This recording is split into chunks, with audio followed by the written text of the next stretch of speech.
I have a few watches here in front of me, and most of these are going to be comps for a new watch that's coming out on Kickstarter in March 2020, which is the Viqueria Maestrale. I might mispronounce that, but it's the new Viqueria GMT watch. Apologies for butchering the language there. I'm not a native speaker apart from English. But anyway, it's a new GMT from Viqueria. I think it's going to be particularly interesting for a number of people because this one is what I would call a spec monster. And that's one of the reasons I want to do comps with some other watches that are out there that are also GMTs, Microbrand GMTs. So in front of you, apart from this one in the corner, which is not a which is not a Microbrand, all the other watches here are Microbrand GMTs.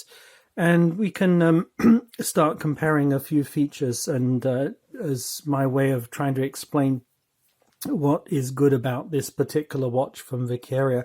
So first of all, a quick disclaimer. Excuse me. The disclaimer is that I am not sponsored or compensated in any way for doing this particular review. I'm not going to be getting a free Viqueria or anything else from these guys. Let's see, I'm not going to be carrying it in the Microbrand store. It's a great watch, but we already carry some other watches with the same movement. So that's the reason I'm passing on this one.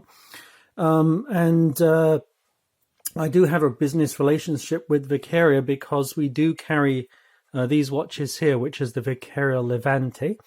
And I'm going to mention that as an introduction to Viqueria as a Microbrand so you can get a feel for what they're about. So they're an Italian Microbrand. And they had this watch that came out about, I don't know, last year or not too long ago, 6 to 12 months ago. You can see very rich colors on the straps here. It's, basically one of the things you like from Italian brands, or I particularly like, is that the colors tend to be rather rich. And it is a genuine Italian brand, not a fake Italian brand like Filippo Loretti. Yes, I will say that explicitly. But they're basically, Filippo Loretti, just as a quick example, they're advertising themselves as being Italian. They're a Lithuanian business. Maybe they've got an office in Italy now, but they're pretty much operating out of Lithuania. So these guys are an Italian microbrand. It's two people, they're partners. They run a company called 2D Straps, which is where these straps come from that come with these watches. They are in Italy. Obviously, they're microbrands. They send off to factories for parts or to get things built. But as far as the assembly and regulation goes, they actually use an Italian watchmaker to do that final stage, including some regulation to make them a little bit more accurate than they would be from the factory otherwise. So these are very nice watches. They're actually quite well done for the movement that you're getting on here. It's quite an economical chronograph with a beautiful exhibition case back, and that is more down to the movement than the particular brand. There are other watches with an equally impressive case back, but nevertheless, it's an extremely nice watch.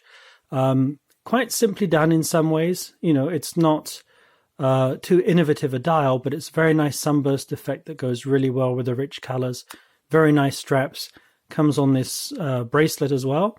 And you can see the NATO straps that it also comes with. It comes with a NATO leather straps, Italian leather, and bracelet. But you can see this goes so well. You can see the colors with that. And you also got blue and orange. So you've got blue and orange here as well. So I won't spend any more time on this. This is just to give you a flavor for what they've done before.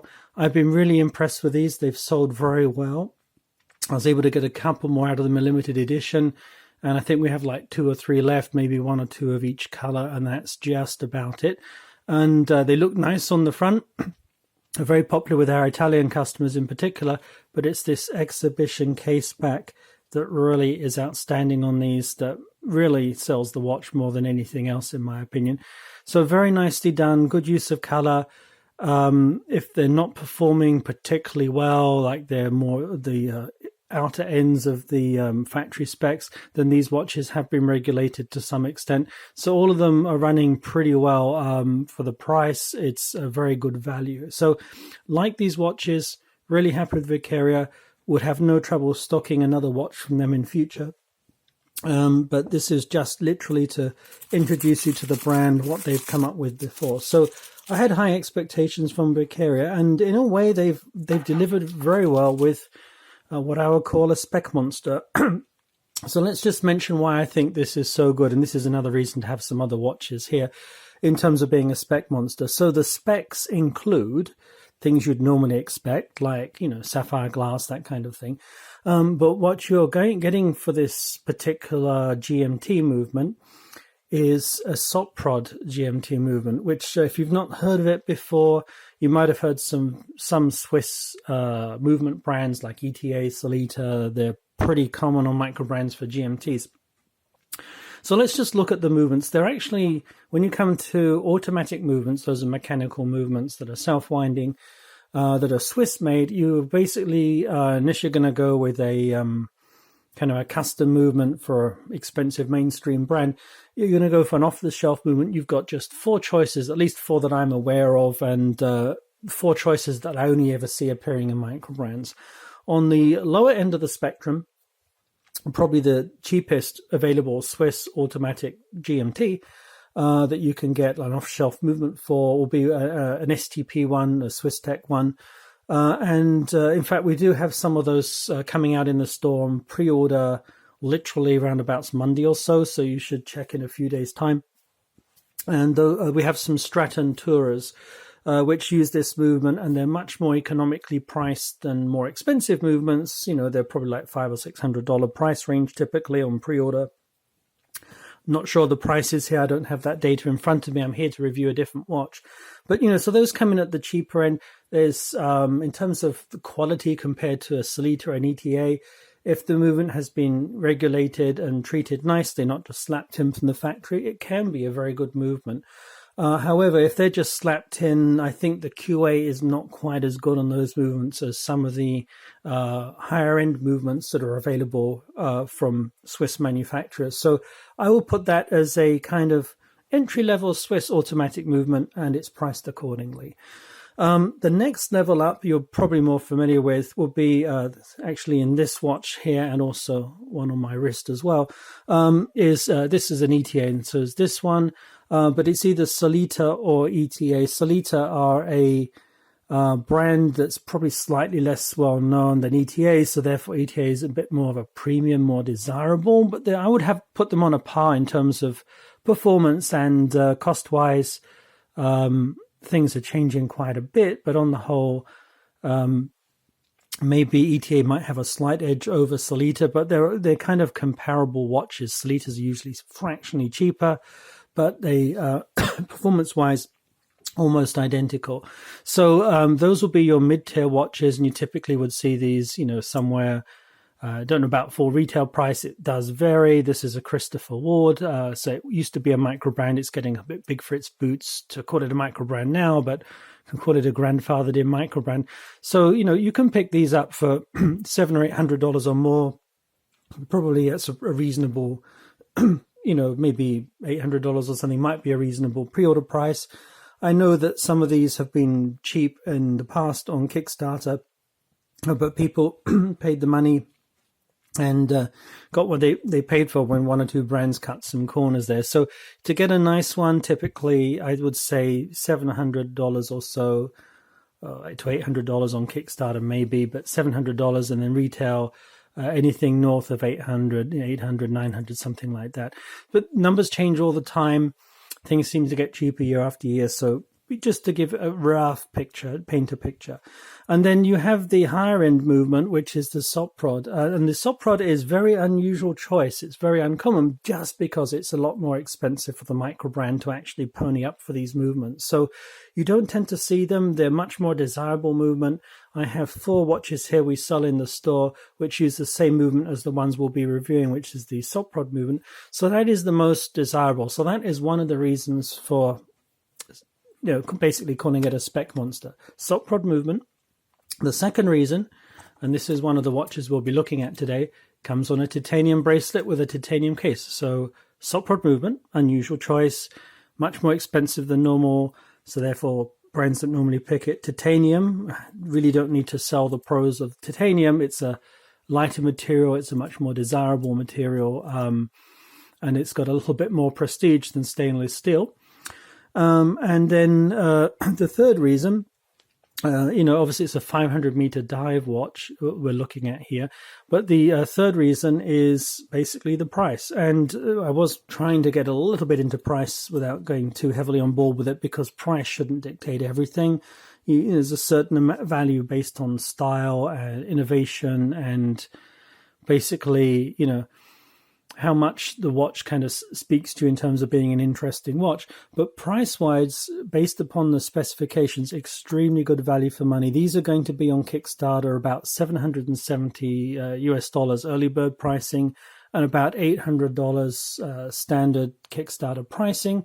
I do believe they may have had one Kickstarter campaign for this already, and they might have, I'm not sure what happened then. I think they started it too early by mistake and had to stop it. But they've got a new campaign coming out in the second half of March, literally any day now. So if you keep an eye out for the Viqueria Levante, get it on Kickstarter, get in early, $770 for a Soprod movement. I'd be happy paying that kind of price for an ETA movement. So definitely a big plus. And if you could, just to give you a comparable retail price rather than pre-order price. So these ones behind me, the full retail on those, we saw them slightly less in the Microbrand store. On the ocean crawlers, the full retail price is $1,600. These ones are going to be at full retail price of €1,100, which is roughly $1,125. So significantly cheaper. Obviously some differences. I mean, these are titanium, which should cost more. Okay, they're 500 meters and the ones behind me are 600 meters. But then we'll start to get into the pros and cons differences. But on the whole, extremely good value for money based upon the specs. And so, but the three takeaways from this will be Soprod movement, titanium, excellent price. So that's why I think these are worth a look. And then it comes down to a subjective choice. Do you like these enough or not, as the case may be? And I'm going to point out some pros and cons and my personal tastes as well. So let's talk about the colors first of all. There's an all black, which I don't have. These are pre-production kind of prototypes. I wouldn't even call them samples. So there are a few things wrong with these compared to the production, which I'll mention. But you get an all black, you get an all blue, which you can probably guess from the blue on the bottom of the bezel here, and you get a green. So they're all sunburst dials, so they all have a nice sunburst effect. They have a kind of a mid-track, which is actually another plus for this watch, because it's a GMT, you can do 2 time zones, but the way this is marked up with a 24-hour fixed track and a dive watch, 120 click unidirectional rotating bezel, you actually have 3 time zones. So you can actually track 3 different time zones. You have the normal 12 hours for the time zone probably that you're in. You have this GMT hand for a separate 24-hour time zone based upon where it is here. And you can just turn this bezel to say, oh, okay, so the time here, it's it's like, basically almost 2,200 hours. Or it's almost, I'm trying to look at this through the camera here, or it's almost 1,600 hours. So you can basically have, what am I doing? Ignore that. This is what happens when I do things live. I'll leave the bloopers in as well. So the GMT hand's pointing here, I'm sorry. So it's basically pointing to 1,800 hours, 6 p.m., even though it's actually 8 o'clock on the 12-hour hand, but you can have this second time zone to say, oh, look, this is 12. So this is actually 12 midnight or 2,400 hours, or whatever you want to do it, 00 hours. So basically, 3 time zones, extremely practical. You could also use this as a dive watch because it's unidirectional rotation. So you could actually go, oh, okay, well, if I've got this to set this where the minute hand is, and then as time goes by, you can, basically each one of these markers is a 5-minute marker, obviously. So, it's definitely a watch that's practical with a 500-meter water rating from all practical points of view. It might not have a helium escape valve, but That's really more of a gimmick than anything else. So it's definitely a very practical watch. This is a sapphire crystal, as you would expect, and it's also a nice polished, finished ceramic bezel. So these are very scratch resistant. You need something like a diamond to scratch these. Titanium does scratch up a little bit. That's usually the oxidization layer on the titanium that scratches, but it can go away once it reoxidizes. But this is actually also a hardened full grade 2 titanium case. So this is a big plus as well. So it's a robust, chunky looking timepiece. It's a 42 millimeter diver. I'll give you the measurements now. The lug width is only 20 millimeters. I would have guessed 22 for a 42, but it's 20. The height is 14.5 millimeters. It is a flat sapphire crystal. And then the lug-to-lug length is 51.5 millimeters. I think it's 51.6 is the number I'm given, but we'll just call it 51.5. So it's your typical 42 millimeter watch with perhaps slightly thinner lug width here. And you get a rubber strap, and you get basically a dive strap. So some other nice features I like about this watch are you have screwed pins that are drilled the whole way through. So this is great if you just need 2 screwdrivers to change a strap. No scratches trying to deal with pesky spring bars, especially when you're dealing with a bracelet. So yes, you do need to use 2 screwdrivers. So it might be a little bit fiddly, but you don't end up scratching anything. So that's particularly nice on this watch. It has an exhibition case back, as you can see. The movement is decorated. I'm not a particular fan of the kind of rose compass on there. It really hides the movement, which is a pity, and I don't think it adds to the watch. That's, again, though, a personal taste from my perspective. But it's got a very nice design to it. You've got kind of these chunky angles. The bezel, I didn't tell you, but it's very smoothly turning, absolutely no backplay, not even a millimeter. It's just like great. And then it's not loose, but at the same time, it's not too stiff to turn, so I could whiz it around very quickly if I need to. And it's very precise where it stops. It has a really good feel to it. So I love the bezel, but there are some issues with these watches. Apart from being dirty, scratched up, and used and abused for quite a bit as prototypes, you might find that the bezels don't exactly align. That's going to be fixed in production.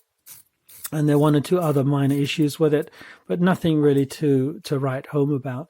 So I'm covering some of the things I do like about the watch. I obviously love this watch enough to review it.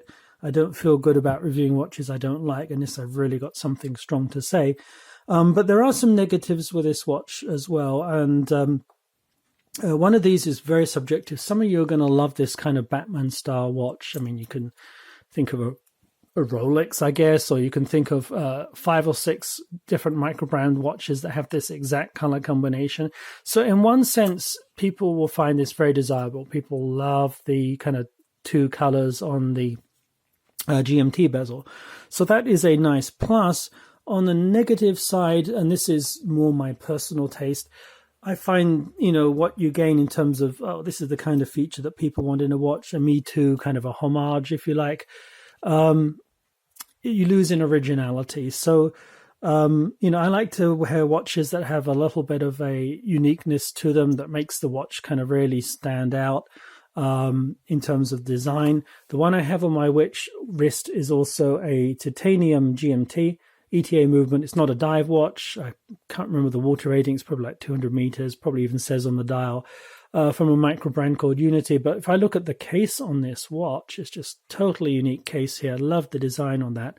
And this is not the original strap. The original straps go all the way to the ends of these lugs. So inside it's like 24 millimeters or 26 millimeters.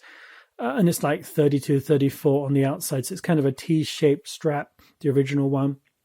So this is a really nice watch with a very interesting strap when you put the strap on it. The handmade strap. It's a Spanish Microbrand, and the strap was handmade in Spain as well. This is just the aftermarket strap that I got on this watch instead.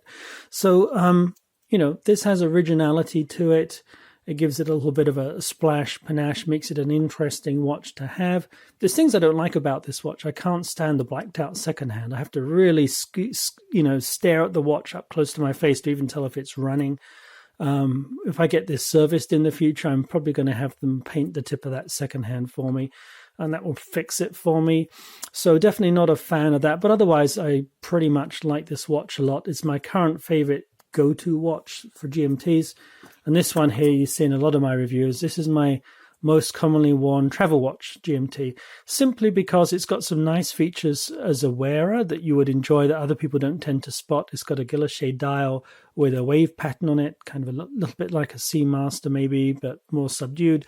But this doesn't look like an expensive watch, so I can bang around in it and not really worry about that if I'm traveling somewhere a little bit dodgy, for example, or not wanting to worry about this one. And I really kicked around in this. As you can see, it's completely scratched up. I have this here for another reason to review, though. So let's get into pros and cons of these watches. We talked about some of the things I like. I do like the fact that it's got a titanium bracelet. It's got a chunky look to it, but this is so light. When I hold these up, this one feels like it weighs about 3 times as much as this one. Cannot emphasize that difference enough. And this is also a 43 millimeter watch, or 42 and a bit. So kind of a comparable. I know this one's 42. And yeah, this is a 20 millimeter and this is a 22 millimeter, but still, it's more than double for sure. Just feeling the heft on that. I know when I've got this on my wrist, this one is wearing kind of the equivalent to wearing maybe a stainless steel watch with a quartz movement, but it's a nice automatic Soprod movement. So definitely a plus there. And the screwed end links are extremely good. So the first negative I'm going to get into involves this clasp. And I have to say, this is a really strong negative for me because I'll get into the reasons for that. But at the same time, it's not a showstopper. It wouldn't stop me buying this watch.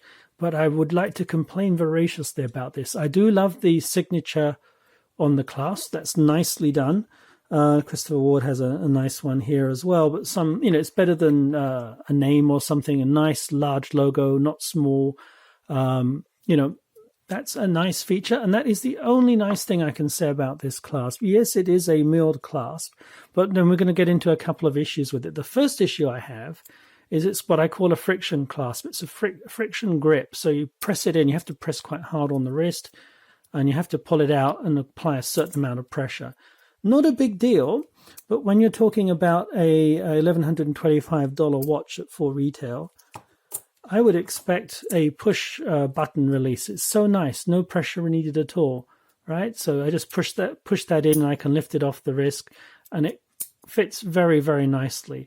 So it's a proper clasp as opposed to a friction clasp where you have to kind of counter that friction to get that open. And yeah, it has got the typical, diver's safety fold over here, just in case you didn't push it down all the way. But I really don't like the fact that I feel like I have to apply pressure. That's me being nitpicky, but for this kind of price point, you really should have push buttons. So that's one negative. The second negative is the number of micro adjustments. So you can't push this more than a certain distance inside without it catching and lifting up. So in terms of being practical, you actually only have 3 micro adjustments. Now, if I was to compare that to, let's pick one of these will be the more direct competitor. One of these watches here, the same movement, different brand, Ocean Crawler. So again, you've got a nice signature. Actually, you've got a double signature. You've got the name and this. This is more chunky, more meaty, even though this is mesh clasp is usually, the mesh bracelet's usually cheaper than a solid link. But it still has the double push button, so you can push in to release that. It has the same safety idea, so you could basically flip that over and then just push it in to release. I don't need to apply any pressure either way around. Very nice feel to it. Really like that. So I don't know why we don't see a nicer clasp considering the amount of money being paid. But that, and then you've got the micro adjustments on this as well. Oh, I was putting out the wrong thing. Sorry, this one here has like 6 micro adjustments. 1, 2, 3, 4, 6 or 7. I'm trying to look through the camera. 1, 2, 3, 4, 5, 6. So it's a little bit more flexible in terms of micro adjustments. So then you say to yourself, well, okay, it might not have that many micro adjustments, But I looked at the spec. It is a spec monster. It does have a Dowsers extension. So I got all excited and going, okay, well, because typically a Dowsers extension is a ratcheting extension you can pull out in like 3 or 4 different stop positions. You don't need to change the micro adjustment. You don't need any tool. You can change it with your hands on the fly to slightly resize your watch. So maybe you want to wear it tight because you're going to go exercising, but you're wearing it loose because it's a hot day and you're at work and you don't want to be having it sweaty on your wrist. Or maybe, you know, it's cold outside, a little bit cooler. The technical idea behind a Dowsers extension is so you can wear it over a wetsuit. But this one's cheating a little bit. It hasn't got 4 or 5 different positions. It's just got one size meets all. So if I pull this down, make it a T shape, doing it slowly here, like that. This is the Dowsers extension. And to say I'm disappointed with this is an understatement. I'm actually appalled with this. I'm actually a little bit annoyed with it too. It's not this brand's particular fault. But I've actually reviewed another watch from another brand. I think it was Lorenzo, DRC03, another diver recently with the exact same clasps. The same issue with the not very many micro adjustments, one of which wasn't usable. And this same Dowsers extension. So technically it is a Dowsers extension. You can make your wrist bigger, but you've got this fixed size. You make it bigger, about 1 inch roughly, or inch and a bit. And that's it. You cannot, there's no micro adjust in between. It's got this cheap looking pressed plate. It looks super cheap, super nasty. And I'm more than a little bit disappointed with that. So definitely disappointed that you've got a nice milled main clasp here. And the disappointment is more than anything the Dowsers extension and the lack of adjustments, because this Dowsers extension doesn't give you multiple positions. So that's another reason I have these watches here to compare. And again, this is not a showstopper. I'm just really going to dig holes on this particular clasp because it's not enough to put me off a nice watch. Looks good. You can resize this for your wrist. And yes, it does have some micro adjustments, but that Dowsers extension is pretty much forget you even got a Dowsers extension, in my opinion. It's just a tick box on a spec list. So let me show you what other watches do for their Dowsers extensions. You get an idea what this could have been. I'm going to show you 2 clasps. This one is from the Swiss watch company, a dive watch that's coming out later this year. Not a GMT, but still a cheap dive watch, a fraction of the cost of this one. And this is my Christopher Ward ETA GMT. So if I open this up, this one is a bit different. You don't have, you basically have this button you press in, and I'm trying to do this through the camera. It's a little bit difficult, so forgive me. I'm probably going to get the camera all blurry too. Or do I pull it out or press it in? I'm trying to do this through the camera is really tough, but it has. I would just do this so easily on the fly. Let me just pull it. I was pulling it the wrong way. Okay, so it's basically in that position. I just pull it this way with my thumb. I can do it by touch, and then when you pull it, you've got this ratcheting extension. There are actually 3 or 4 different stop positions. So I let go there, then I've got a stop. So I can basically resize this, take it off my wrist, and just quickly. I need to have it a bit bigger. Pull that out. There we go. I've made it slightly bigger, and I got maybe the equivalent to this number of micro adjustments on it. But it's on the fly. You don't need any tool. You don't need a special pin tool to try and do the micro adjustment. You don't lose the spring bar.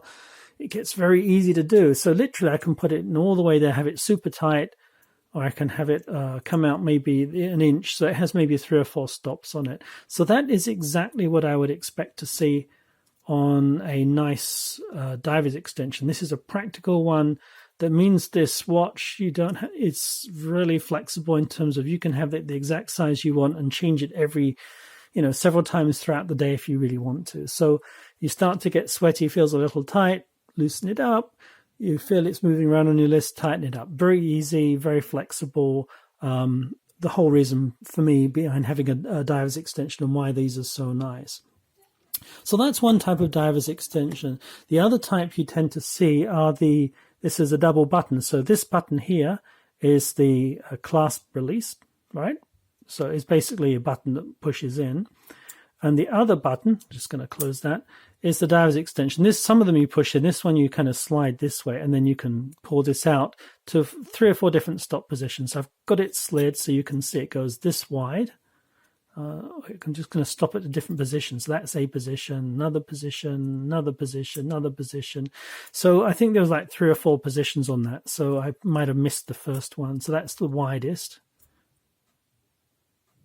That's the next one. Next one, next one, next one, this one. Not bad. So that's equivalent to like 5 or 6 micro adjustments. And you can even do this kind of on your wrist. Really, you can't, because you can't reach to pull this and then pull that at the same time. So you do have to take it off your wrist still. But the point is, you don't have to use any tools. It's just, gosh, it just takes a second. You've got it like that. You want to make it tighter. Done. Easy. So when I look at these, love these. You could get this probably on a $500 or $600 retail price watch. You can get this on a watch that's a GMT that's cheaper than this one. And then we look at this one. I think you can see why I'm more than a little bit disappointed. So rant over. I'm really not going to even count this as a Dowsers extension. It's something I don't ever want to see. So I would never use that, period. And I don't think it will work so well with a wetsuit because it might make your watch a little bit too loose. So from a practical perspective, totally useless, but it does tick a box that says Dowsers extension. And normally I wouldn't be so harpy about it. But, you know, to be honest, I have high expectations of Viqueria because they are a strap company. They've been in the strap business for a number of years. Perhaps they're not in the bracelet business. But they should know bracelets better than this. So that is my biggest negative with this watch. I don't really have other negatives as such. But yeah, it's a nice watch in terms of value, in terms of other features, in terms of the practicalness of the GMT, the 3 time zones, and you can use it as a dive watch. I am going through a few negatives here. I don't want you to feel I feel that negative about the watch. I just like to say everything I can, pros and cons. And sometimes I have 2 or 3 negatives, but I really don't feel that these negatives are outweighing the value on this watch. If you like this design, I particularly love this colorway, even if it's maybe less original than some of the other watches you're seeing out there, then definitely this is a watch you could be happily wearing with an extremely good movement in it. So there's a lot going for this watch, and it is a nice practical GMT. But there is one other negative, and this one's much more minor than the bracelet, but just something to keep in mind here, and I think that covers it for the negatives overall. Otherwise, I really love this design.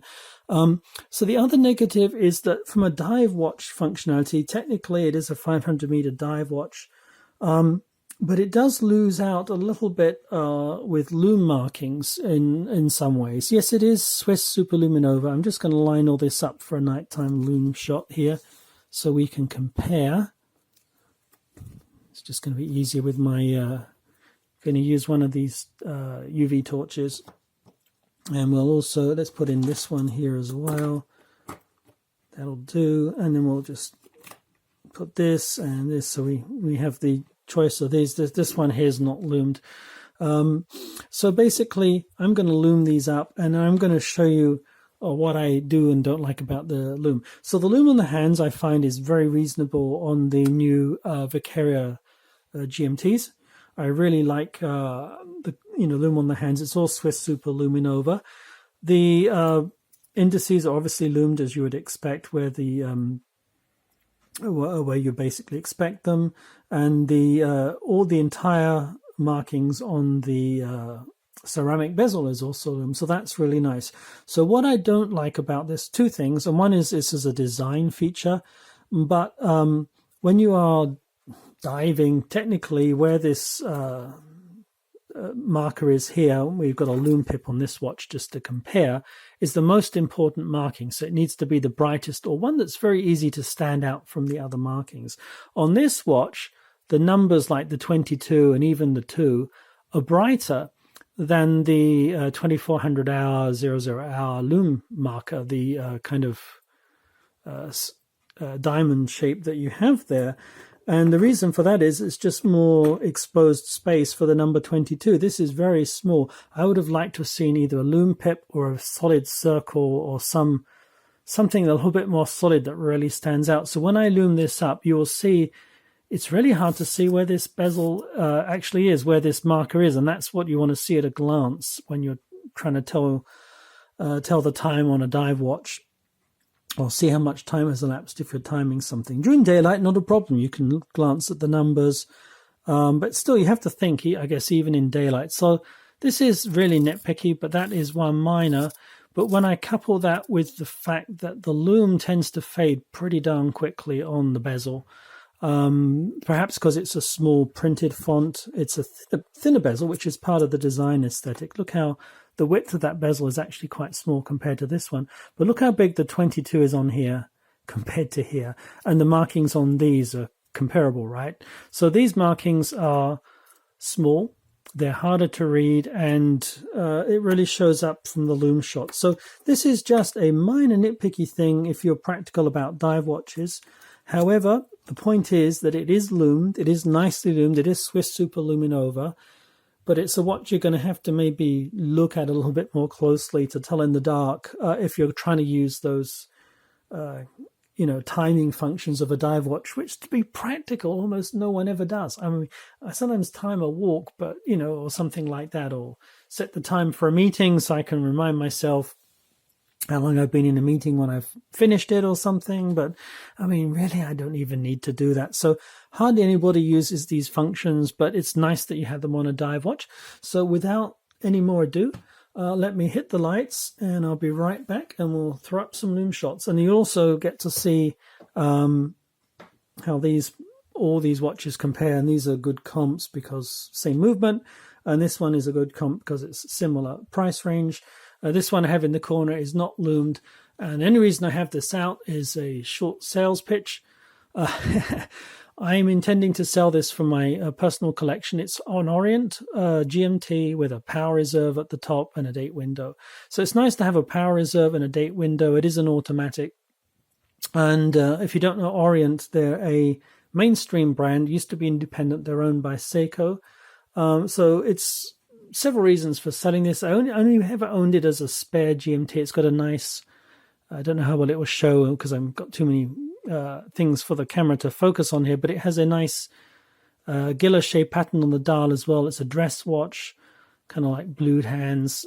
So it is a, can we get, oh yeah, there you go. So you can see the power reserve, and you can see the kind of a waffle pattern guilloche dial here.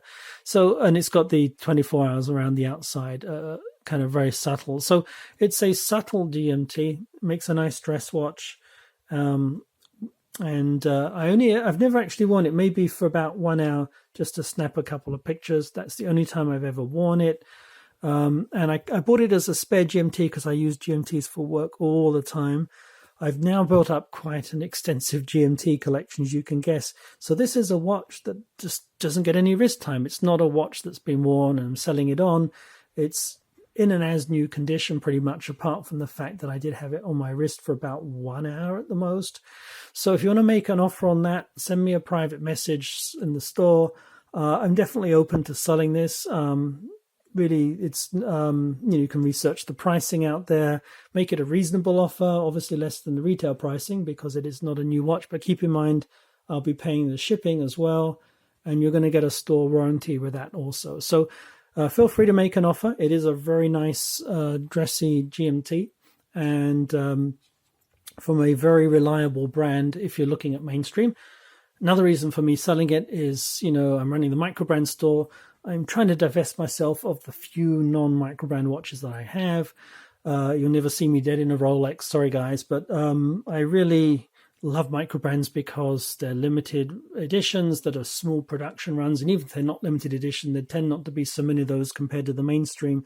So they make, more unique watches that other people might not have in their collection. That's part of the appeal for me. Okay, gonna hit the light and I'll be right back. And of course you can't see anything. So I'm going to start looming these up, and we'll start with the ocean crawlers. And, ocean crawlers also, I was talking about uniqueness and so on. These are kind of a little bit, you could call them loud watches somewhat. But you can see, look at the loom on this bezel on the bottom left one of those. It's got a blue 20 minutes.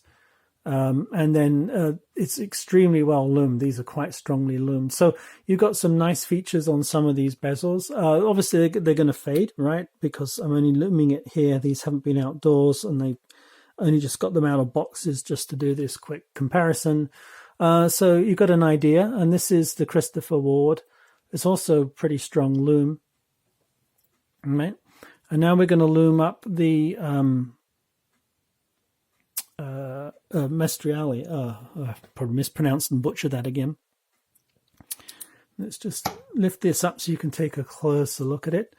So now you can see what I mean, that there is a marking between 2200 hours and 22 and 2, but it's so small. It's the least strongest marking on that bezel, and look how quickly that bezel fades. It's not because it's not Swiss Super Luminova. I mean, these are still going strong. The blue reverse loom and the outer bezel markings are super strong on the Ocean Crawler. Yet these are fading. The hands are still very strong. So the bezel is almost gone. So I'm going to just give this another longer loom application here. All right. In fact, let's do these together. And give it a few more seconds just to be fair between both of these. Okay. So it starts off pretty strong, but it fades pretty quickly. And I think this is more than anything, it's just to do with the size of the exposed area that is loomed. The numbers on these are very small. So therefore, you're not going to have much material that is going to be luminescing. Yeah, it's a dive watch, but really, I don't see you having the loom functionality of a dive watch, but it's more like a dressy functionality with nice strong hands that you can see in the dark, so you could easily tell the time, and you can kind of make out from the batons the time. But nevertheless, this is fading pretty quickly and not a practical bezel for nighttime use. So again, that is not a showstopper for me. I'm going to get the light back on. I think the point is made. I found this review really awkward, actually, to be honest, because I don't want to create the wrong impression with these watches. So yes, I'm very strongly anti the Clasp, but that's not a big deal. They can switch this out during the campaign. If people kick up a fuss, it's easy to get an alternative Clasp. But keep in mind, this is a titanium bracelet. Love the bracelet, so I would still accept it on this Clasp, keeping in mind I only have 3 micro adjusts, but that is enough to be practical. Just I'm thinking that amount of money that people are paying for the better Swiss Soprod movement, it's cutting too many corners for me. And the Dowsers Extension, huge negative for me there, because I do like having a Dowsers Extension. If you didn't even mention Dowsers Extension, probably I'd be complaining about that less. So that is not a showstopper. The Loom is not a showstopper unless you really want to use this as a dive watch. And when people get GMTs and they get them in dive watch format, really what they're trying to do, in my opinion, most of the time is not get a dive watch. They're trying to get a robust watch that's an everyday watch. Maybe if it's smart enough, you could wear it with a suit. You could certainly not use either of these straps. Take the buckle from this one. Which, by the way, is a stainless steel buckle, guys. I hope you're going to be giving us, this is another question I've only just noticed during this review, you should be giving us a titanium buckle. So perhaps that is one of the things I would expect to change. So take the buckle from the rubber strap and put that on a really nice quality leather strap, maybe a black leather here, or a vintage aged leather strap. I mean, there's all kinds of things you can do with these watches. They should look absolutely gorgeous. I think it looks really great on the bracelet too. In fact, let's give you a wrist shot. So I am liking the watch, and just because I'm going through some negatives, I don't want people to feel like I'm panning the whole watch. Overall, the value is still there for me. The fact that you could pick this up for $770 with a Soprod movement, where if you want to get one of these, you're going to be paying considerably more. At the same time, and if you want the dive watch functionality, probably you might want to give this a miss. But it does have the dive watch features, so you could easily go swimming with it and not worry about it. You could even go diving with it and not worry about it. But being practical, the Loom is a little bit disappointing, but that's a design aesthetic. So I haven't resized this one just because I really didn't want to. It's just a temporary short-term loan for me. Oh, beg your pardon. So see, I have to apply some pressure to get that closed. But you can get an idea what it's like on the wrist. I actually love the design of the case on this. It has this kind of chunky feel to it. I didn't point out, but you've got the serial numbers here. Out of how many? What's the number? 500. So these may be scratched up a little bit in terms of here and dirt marks everywhere. This is a well-used pre-production prototype. But I love the functionality. I have the 3 time zones on it, date window. It's a very clean design, right? Maybe it's less original, so that was a negative for me. But on positive, I'm just loving the look of this. It's a stylish look to it. Works really well. Can you imagine this with a black strap with leather stitching, just to bring out the GMT hand and the second hand here? I think that will go super nice. And I do love thin bezels in terms of the aesthetic in daylight. It's just less practical for a dive watch at nighttime. So that's the trade-off on that. So overall, I think I'm liking this watch. I definitely have some negatives as well as positives. Love to hear your opinions, and I wish these guys a lot of success. This brand have been excellent about looking after customers. I couldn't be happier with them. So a brand I would recommend, and definitely a watch that should get a lot of attention with the Soprod movement, titanium. So look at that. I think this is a really nice looking watch. And obviously you've got a choice of several colors. Green could work. I'm not a particular fan of this dive strap, though it is, I believe, an Italian one by Cinturini Bonetto, which is nice. So it's probably a premium dive strap, but I've never been a particular rubber strap fan or silicone rubber strap fan myself. But I tend to wear my dive watches on leather straps or bracelets. So that's just personal taste. I don't tend to go diving. I'm a desk diver. But these are really nice watches. So do check them out. Check the Kickstarter campaign. Don't think you can go wrong for the price. And that's it. If you have any questions, do let me know. I hope this review was useful, and thanks for watching. Take care.